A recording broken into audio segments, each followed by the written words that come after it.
Pues Periodista Digital continúa este ciclo de entrevistas a grandes personalidades de los medios de comunicación. Hoy contamos con don Miguel Durán. Muchas gracias por venir a Periodista Digital. Muchas gracias a ti por lo de grande persona de la comunicación. Yo no me tengo por tanto, pero bueno. Es objetivamente objetivo y lo vamos a ver en esta breve entrevista. Porque de los muchos directores que ha tenido la Organización Nacional de Medios de España, la ONCE, probablemente el más conocido sea usted, precisamente por atreverse a entrar en lo que don Manuel Aznar dijo una vez, que era un campo de minas, que a lo mejor en su caso fue un poco acertado esa comparación. Creo que el comienzo fue con Diario de Barcelona, ¿es correcto? Es correcto, sí, es correcto. Eso se debió, pues, a mí siempre me han atraído los medios de comunicación, la vida política, la vida pública y demás. Y la ONCE no dejaba de ser una organización con un carácter eminentemente público, aunque de gestión básicamente privada, ¿no? Y el que entonces era alcalde de Barcelona, Pascual Maragall, pues nos pidió, él quería resucitar el Diario de Barcelona. Yo creo que un poco como contrapunto a las muchas ayudas que la Generalitat de Pujol daba al diari Avui. Y quería más o menos entrar en esa lisa, pero para nosotros que entramos en términos minoritarios, pues bueno, era una manera de abrir, de establecer una cabeza de puente con el mundo mediático. Y en aquel momento la ONCE necesitaba, para hacer inversiones, necesitaba la autorización de una comisión mixta en la que tenía mayoría el gobierno. Claro, la estrategia mía, personal, era, bueno, si nos autorizan una entrada en un medio que más o menos ellos puedan ver con buenos ojos, después lo tienen muy difícil para impedirnos actuar en otros medios que sean más, digamos, de nuestro gusto, incluso. Esa experiencia se planteó así. Recuerdo que invertimos 180 millones de pesetas. Bueno, el que llevaba la voz cantante y tenía la mayoría era el Grupo Z de don Antonio Asensio. Y nosotros teníamos un 30% y una empresa de capital riesgo, ahora están tan de moda por razones penosas, ese tipo de empresas, en este caso del Ayuntamiento de Barcelona, tomó un 20%. Y así salió el Diario de Barcelona en edición en catalán. Hay que decir que por más que la normalización del catalán a efectos múltiples es muy grande, sin embargo, en los medios de comunicación, los textos de prensa en catalán, sobre todo los textos impresos, pues tienen un techo y se ha acreditado que de ese techo no suben. Y los medios que escriben en catalán o tienen subvenciones o no tiran. Y bueno, a partir de ahí ya luego tomamos una pequeña participación, esta un poco de Strangis, porque era una cuantía que no necesitaba pasar por la comisión de inversiones, en el semanario El Independiente, mientras era semanario todavía. Y a partir de ahí, bueno, pues ya cuando vino la liberalización de nuestra cartera de valores a partir de diciembre del 88 y enero del 89, pues yo ya tenía una clarísima estrategia de entrar en los medios de comunicación y mi consejo pues me lo avalaba, y a partir de ahí pues ya empezaron nuestras compras de emisoras de radio. Por aluvión pues fuimos comprando FMs que las vendían baratas en aquel tiempo. Estamos hablando de lo que fue la creación de Onda Cero, ¿no? De Onda Cero, sí. En realidad ahí, bueno, nosotros queríamos ir construyendo el medio radiofónico, una cadena nuestra, porque nos parecía, y desgraciadamente después por distintos avatares eso no fue así, pero a mí me parecía, y me sigue pareciendo, que el medio radio es un medio pintiparado para los ciegos, es un medio absolutamente idóneo, no solo por lo radiófilo que somos todos los ciegos y por el hecho de que frente a la radio videntes y ciegos somos iguales, sino porque la actuación de personas ciegas en como profesionales de la radio, pues es perfectamente factible. Y bueno, fuimos acumulando emisoras de no mucha relevancia. Al mismo tiempo, pues hicimos la apuesta televisiva, estábamos haciendo la apuesta televisiva. Y luego ya pues vinieron los distintos avatares que hubo. Vamos a ir viendo algunos de ellos. Sí. En el caso de Telecinco, se produce el famoso concurso de ver quiénes consiguen la licencia de televisión. Miguel Durán aparece junto a Silvio Berlusconi y junto a Naya, que son, digamos, las tres patas que solicitan. Hay más gente, pero vemos los tres que de cara al público más se ve al frente de Telecinco, y le cae una de las concesiones. Y don Antonio Asensio, que se queda fuera de esa primera, dice que eso es un fraude porque la 11 es medio público. Hay quien dice que Rosa Conde le llamó a usted para intentar convencerle de que integrara a Asensio en su proyecto de Telecinco. ¿Esa historia tiene algo de verdad, la que ha pasado mucho tiempo? Sí, tiene bastante de verdad. Pero los orígenes de Telecinco son un poco distintos. Es decir, a nosotros, en aquel momento en que estaba por venir un concurso público para televisiones privadas, la verdad es que a nuestra puerta llamaron todos, absolutamente todos. Don Antonio Asensio nos quiso meter en su proyecto de Univisión a cambio de que pusiéramos 5.000 millones de euros, pero no nos daba ningún protagonismo. Éramos simplemente ponedores de dinero. El grupo Antena 3, entonces liderado por el grupo Godó y como profesionales pues, por don Manuel Martín Ferrán, y bueno, con participación bastante directa también de don Rafael Jiménez de Parga y otros, nos vinieron también a proponer que participásemos. En este caso la inversión era muy parecida a la que nos proponía Antonio Asensio, y nos daban una participación de en torno al 20%. Al 20% después de estirar mucho, porque ellos empezaron por un 15%. Pero tampoco teníamos capacidad de intervención en casi nada. Éramos pues partners durmientes casi. Entonces, bueno, también nos vino a ver el pobre Juan Tomás de Sala, que tenía su propio proyecto. Tele16, que no funcionó. No llegó a funcionar, vamos. Y también pues se interesó por nosotros don Jesús de Polanco, del que yo guardo pues un grato recuerdo en la última época de su vida, aunque no fue tan grato en algún momento de enfrentamiento que tuvimos. Pero don Jesús vino no tanto para ofrecernos una participación en su proyecto en Canal Plus, sino más bien para convencernos de que no debíamos participar en ninguno. Entonces, bueno, la verdad es que a nosotros nos interesaba el tema de televisión, no solamente porque nos parecía una inversión interesante, como después resultó ser, sino porque también la ya desaparecida exdirectora de Radio Televisión Española, doña Pilar Miró, pues nos hizo un desaire increíble, porque nosotros queríamos a toda costa poder retransmitir nuestro sorteo por televisión. Estábamos convencidos, como así se demostró después, que la retransmisión televisiva, ya teníamos la experiencia de la retransmisión radiofónica, daría más auge a las ventas del cupón. Eso después se demostró como una estricta realidad porque... Telecinco con el famoso cupón que se haría, ¿no? Sí, por nuestro telecupón, al que puso, pues yo creo que muchísima salsa, pues Carmen Sevilla en un momento determinado. En fin, quiero decir, nosotros estábamos convencidos de que teníamos que tener una televisión porque era una buena inversión y porque además subiría las ventas.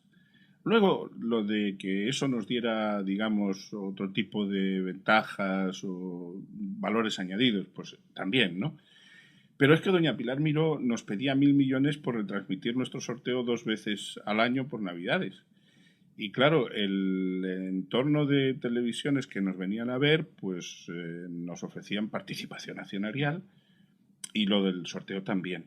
Y de todas ellas, la que más ventajosa nos pareció fue la oferta que promovió el también recientemente fallecido don Germán Sánchez Ruy Pérez, como Grupo Anaya. Y yo creo que don Germán pues tenía muchas ganas de hacer un grupo mediático como émulo del Grupo Prisa, ¿no? Al fin y al cabo eran también grandes editores.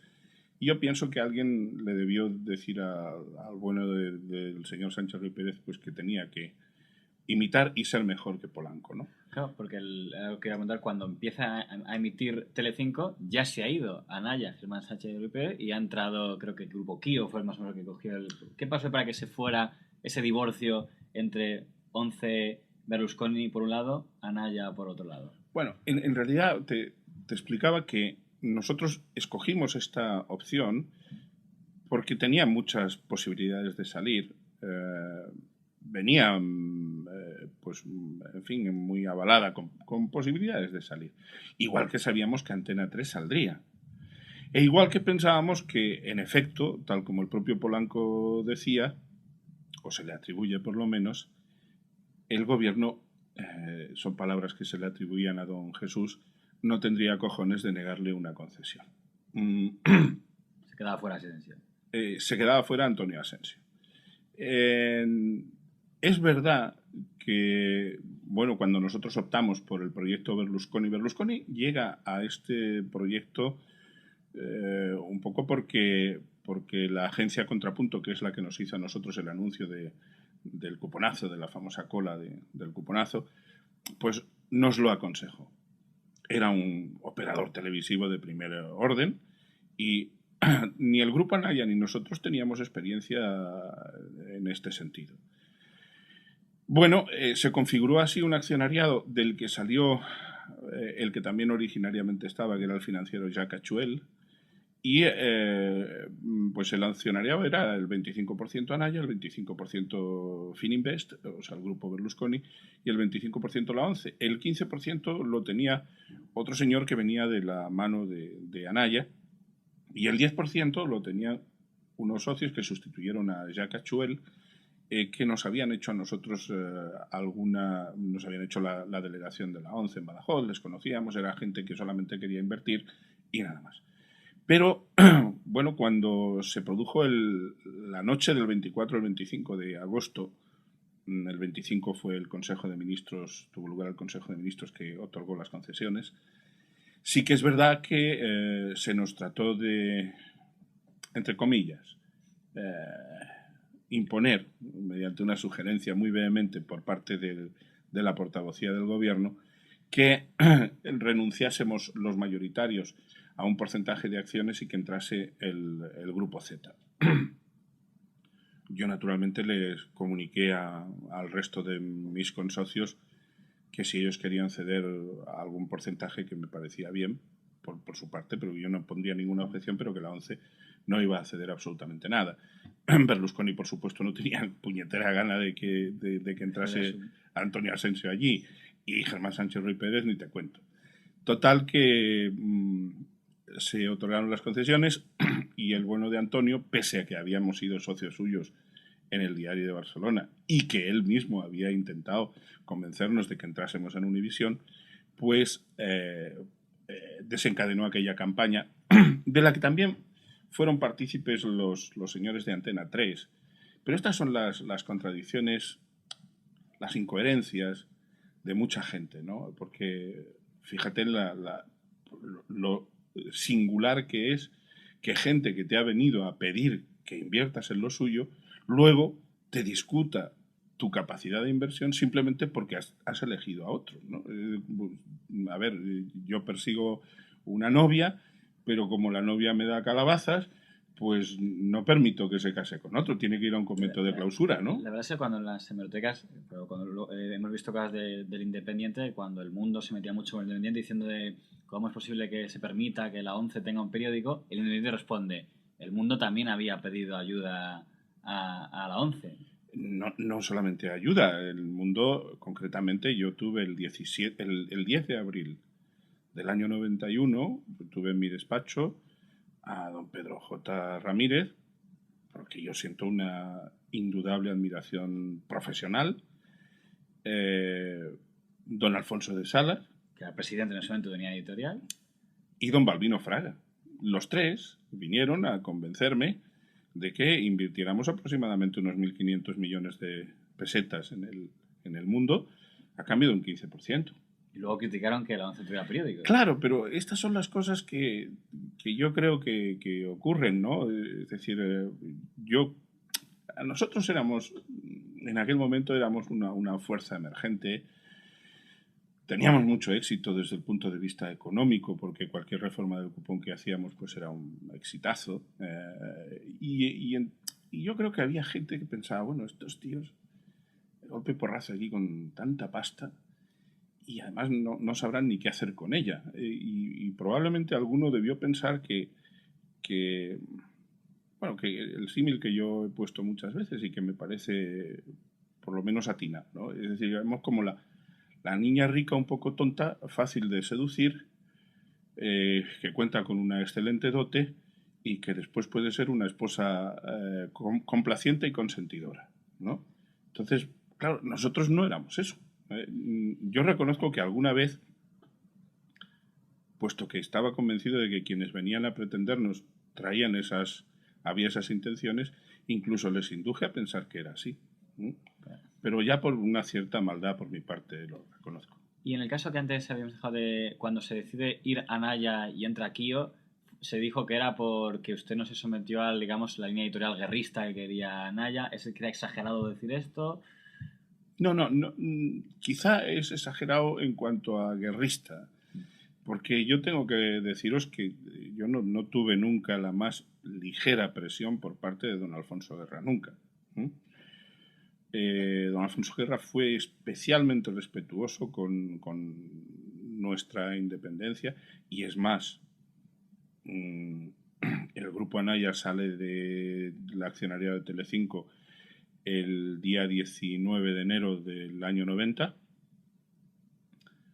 en que firmamos el contrato para su salida, y don Alfonso Guerra siguió manteniendo conmigo una relación institucional y personal perfectamente normal.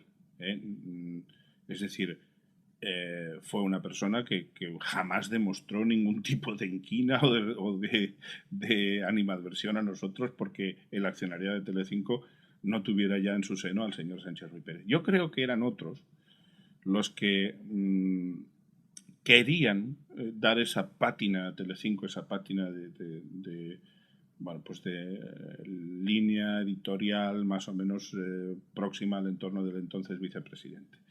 Y es verdad que el Grupo Anaya planteaba pues que Telecinco tuviera muchas sedes territoriales, que hiciera un despliegue informativo extraordinario y que además pusiéramos al frente de todo eso a personas que tenían una determinada, diríamos, orientación política, ¿no? Berlusconi nos hablaba de Ramón Colom, es un nombre que... Exacto, sí. Ese era el digamos, jefe no ya de informativos, sino de televisión, que de la programación en general que querían imponer.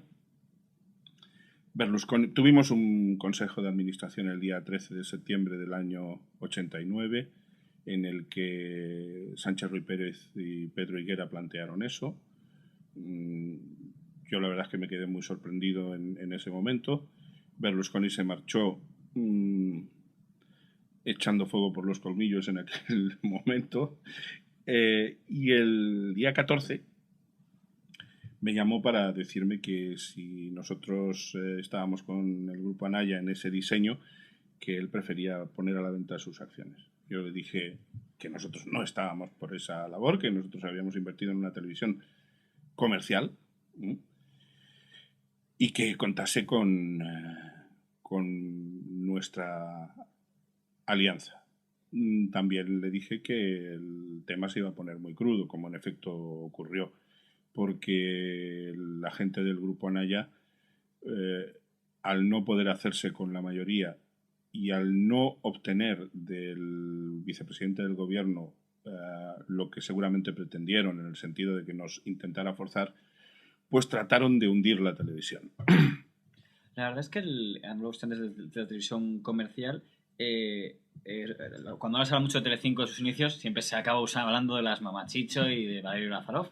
Pero en las hemerotecas he visto que se apuntó Telecinco tantos informativos muy importantes, algunos de los cuales quería comentar con usted, que era en plena guerra del Golfo. Y teniendo al Grupo Kio como accionista, la entrevista a Saddam Hussein, que dices, pero ¿cómo es posible que estando Kio allí, Alfredo Fraile, creo que era vicepresidente, Sí. se entrevista al enemigo número 1 de Kuwait?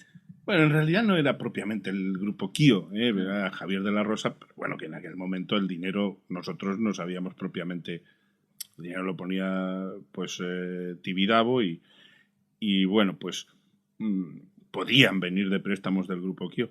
Lo más curioso de todo eso, y hasta relativamente anecdótico, es que el avión que llevó a Luis Mariñas y su equipo a hacer esa entrevista sí que era un avión de Kio. y entró en Bagdad. Entró en Bagdad perfectamente y vamos. Sí, eso fue un tanto que se apuntó Telecinco. Yo creo que Luis y Valerio hicieron ahí en ese... Claro, lamentablemente ya no están ellos para explicarlo en primera persona, ¿no? Pero hicieron una apuesta muy buena. Y nosotros, además, en términos informativos, nadie puede decir que Telecinco no hiciera un informativo muy razonable, normal. Y también puede afirmarse que los que optaron por una línea distinta, como fue el caso de Antena 3 en su primera época hasta que luego llegó don Antonio Asensio, pues se equivocaron flagrantemente, porque solo hay que mirar los números, cómo nos fueron a nosotros los números y cómo les fueron a ellos. Y por qué, finalmente, pues tuvo que suceder lo del fallido rescate de la Caixa, que después cedió los trastos, al rescate ya más efectivo, instrumentado por don Mario Conde y don Antonio Asensio en comandita. El último tema relativo a Telecinco, que luego me queda el episodio del Independiente. Usted ya seguía siendo presidente de Telecinco, aunque ya no estaba al frente de la ONCE, cuando se produjo la salida de Valerio Lázarov, que es como el fin de etapa e inicio de otra. Como testigo directo de esa... ¿Qué pasó ahí para que Valerio Lázarov, digamos el padre junto con usted de Telecinco, saliera? Y además creo que fue una salida mal, o sea, que no quiso tener ya nada que ver con Telecinco el resto de su carrera. Bueno, pues pasa lo que suele pasar en muchos órdenes de la vida, ¿no? Cuando las personas consideran que patrimonializan moralmente a entidades, pues en cuanto que entran en barrena las entidades y la propia persona en sí, pues también si tienen que salir esas personas de los más altos cargos, pues suelen tomárselo muy a mal. Cuando se hicieron cargo de Antena 3, se hizo cargo don Antonio Asensio con una financiación pues muy importante del Banesto, ¿no? Presidido entonces por don Mario Conde. Claro, desplegaron una dinámica, explico esto para que puedas entender el contexto en el que se dio esa salida. Desplegaron una dinámica atroz, es decir, provocaron una inflación de los cachés de nuestra gente acojonante. Nos quitaron, bueno, pues a casi todo el mundo. Y entonces Valerio respondió con una política de, pues yo más, ¿no? Y claro, eso empezó a llevar la televisión por unos números... a nosotros ya nos daba igual, como 11, a la 11 le daba igual porque la 11 ya había, cuando yo me fui, pues no quisieron los de la 11 seguir con esa inversión, quisieron realizar cash y bueno, pues Berlusconi les hizo una oferta no para comprar, sino para aparcar las acciones de la 11, que no fueran a parar a manos, digamos, adversas. por 10.000 millones de pesetas. Y entonces a Fininvest no le daba igual que los números de Telecinco en lugar de azules o negros fueran rojos. Entonces, a partir de ahí, pues determinados personajes de Fininvest... Mauricio Carlotti aparece por ahí, ¿no? Aparece después, ¿no? Después. Uh-huh. Pero las personas que estaban más próximas a Silvio Berlusconi ya estaba en el año 93 metido en la vorágine de Forza Italia, ¿no? Y ya se ocupaba menos directamente de todo esto. Pero en fin, con Falonieri, Marcello Dell'Utri, Alfredo Messina, pues empezaron a ponerle la proa a Valerio, porque Valerio no podía ya con aquella situación. Y recuerdo que pues nosotros tratamos de defender lo que pudimos, yo como presidente, a Valerio, pero llegó un momento en que no podía defendérsele más. Y el grupo Fininvest quería alargarlo sin más, por mala gestión. Y yo hice de mediador ahí y convencí a Dell'Utri y a Fedele Confalonieri y a Berlusconi de que se le arreglase una salida, por lo menos desde el punto de vista económico, confortable. A él y a la que entonces era su mujer, a Donella. Y se le arregló una salida económicamente muy confortable. O sea, que por ese lado no se podía quejar. No, lo que ocurre es que Valerio se fue de todo esto pues muy dolido, porque él consideró injusto que que se le echase de lo que él consideraba que era su proyecto. Y claro, Valerio no se daba cuenta de que nosotros, yo ya no tenía, yo era un presidente sin acciones. El poder absoluto en la cadena lo tenía el grupo Fininvest. Y bueno, pero eso incluso le llevó a él a rebotarse luego en el propio proceso de Telecinco que inició Garzón y hacernos, o tratar de hacernos, incluido yo, todo el daño que pudo. La verdad es que desconocía totalmente esto que acaba de decir de que Lázarov ahí hizo daño. Pero antes de que acabe el tiempo, yo no podía dejarme el tema del Independiente, porque en un momento parece que la ONCE, ¿no? Lo que pasa, digo, Miguel Durán, en el sitio de la ONCE, era, digamos, el gran magnate, había conseguido quitarle Luis del Olmo a la COPE, tenía, no sé si creo que Julia Otero, estaba... Sí. Y de repente, digamos, cuando se empieza a torcer esa imagen, es lo que a usted se ha atribuido que llamó alguna vez el regalo envenenado del diario Independiente. Debo decir que don Pablo Sebastián, en este nuevo ciclo, dijo que su salida del Independiente la causó Mario Conde, como para dar a entender que tuvo también su participación en el PSOE. En esta historia, que el fondo fue lo que empezó a semezarle como el proyecto de un periódico que luego cierra de la ONCE, ahora con la distancia de todas estas historias, ¿cuál sería, digamos, la explicación más correcta de cara a los que nos sigan de qué pasó allí? Claro, yo no sé si la gente, al cabo del tiempo, se cree sus propias fabulaciones y les da la categoría de verdad. Yo creo que don Pablo Sebastián, al que yo conocí en aquella época, creo que con bastante profundidad, pues falta a la verdad cuando dice eso. El contrato de las acciones del Independiente no solamente no se firmó en el despacho del secretario de organización del PSOE, sino que se firmó en una sala de juntas pequeña que existía en la planta cuarta de nuestra sede, de la ONCE, de la Dirección General, en la calle del Prado número 24. Y se firmó el jueves, día 11 de abril, a eso de las 12 de la noche.